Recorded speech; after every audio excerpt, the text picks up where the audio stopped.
श्री जी channel में आप सभी श्रोताओं और सखियों का हार्दिक अभिनंदन है। कल हमने मनु और उनकी पत्नी शत्रुपा के बारे में पढ़ा था। आगे चलते हैं, भगवान उनको दर्शन देते हैं। श्रवण सुदासम वचन सुनी पुलक प्रफुल्लित गात, भोले मनु करी दंडवत प्रेम न हृदय समात। कानों में अमृत के समान लगने वाले वचन सुनते ही उनका शरीर पुलकित और प्रफुल्लित हो गया। तब मनु जी दंडवत करके बोले, प्रेम हृदय में समाता न था। हे प्रभु सुनिए, आप सेवकों के लिए कल्प वृक्ष और कामधेनु हैं। आपकी चरण रज की ब्रह्मा विष्णु और शिवजी भी वंदना करते हैं। आप सेवा करने में सुलभ हैं तथा सब सुखों के देने वाले हैं। आप शरणागत के रक्षक और जड़ चेतन के स्वामी हैं। हे अनाथों का कल्याण करने वाले, यदि हम लोगों पर आपका स्नेह है तो प्रसन्न होकर यह वर दीजिए कि आपका जो स्वरूप शिवजी के मन में बसता है और जिसकी प्राप्ति के लिए मुनि लोग यत्न करते हैं, जो काकभूषणी के मन रूपी मानसरोवर में विहार करने वाला हंस है, सगुण और निर्गुण कहकर वे जिनकी प्रशंसा करते हैं, हे शरणागत के दुख मिटाने वाले प्रभु, ऐसी कृपा कीजिए कि हम उसी रूप को नेत्र भरकर देखें। राजा रानी के कोमल विनय युक्त और प्रेम रस में पगे हुए वचन भगवान को बहुत ही प्रिय लगे। भक्त वत्सल कृपा निधान संपूर्ण विश्व के निवास स्थान या समस्त विश्व में व्यापक सर्वसमर्थ भगवान प्रकट हो गए। भगवान के नीले कमल, नीलमणि और नीले जलयुक्त मेघ के समान प्रकाशमय और श्याम वर्ण शरीर की शोभा देखकर करोड़ों कामदेव भी लजा जाते हैं। उनका मुख शरद पूर्णिमा के चंद्रमा के समान छवि की सीमा स्वरूप था। गाल और ठोड़ी बहुत सुंदर थे। गला शंख के समान रेखायुक्त चढ़ाव उतार वाला था। लाल होठ, दांत और नाक अत्यंत सुंदर थे।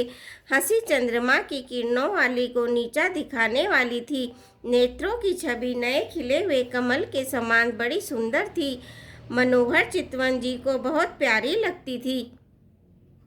टेढ़ी मेढ़ी गामदेव के धनुष की शोभा को हरने वाली भुएं थी। ललाट पटल पर प्रकाशमय तिलक था। कानों में मकराकंद, मछली के आकार के कुंडल और सिर पर मुकुट सुशोभित था। टेढ़े गुंगारी काले बाल ऐसे सघन थे मानो भौरों के झुंड हो।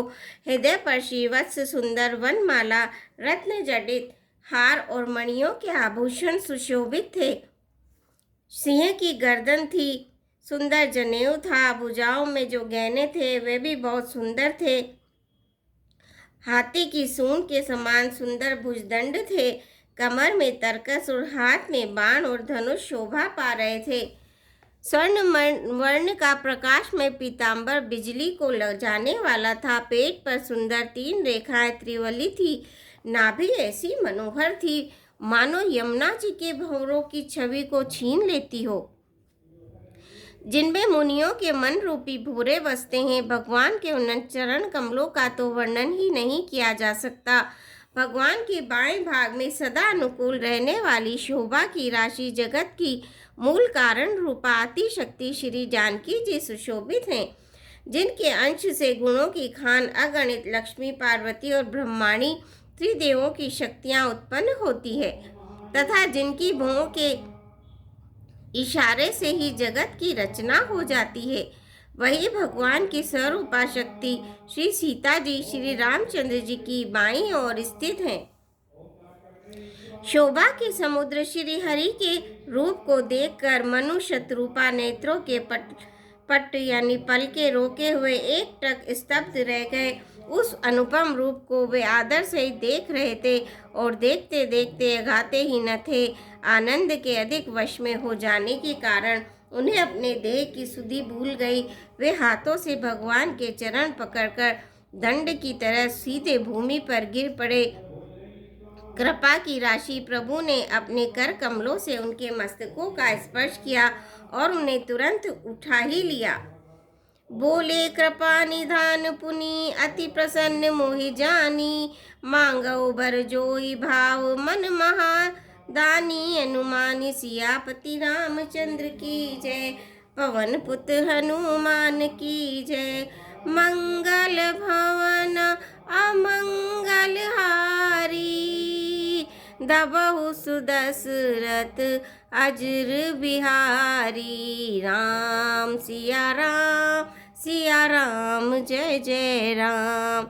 श्रोताओं, आज के लिए बस इतना ही। आशा है आप मेरे चैनल को लाइक करेंगे, सब्सक्राइब करेंगे, वीडियो को लाइक करेंगे, शेयर करेंगे। धन्यवाद।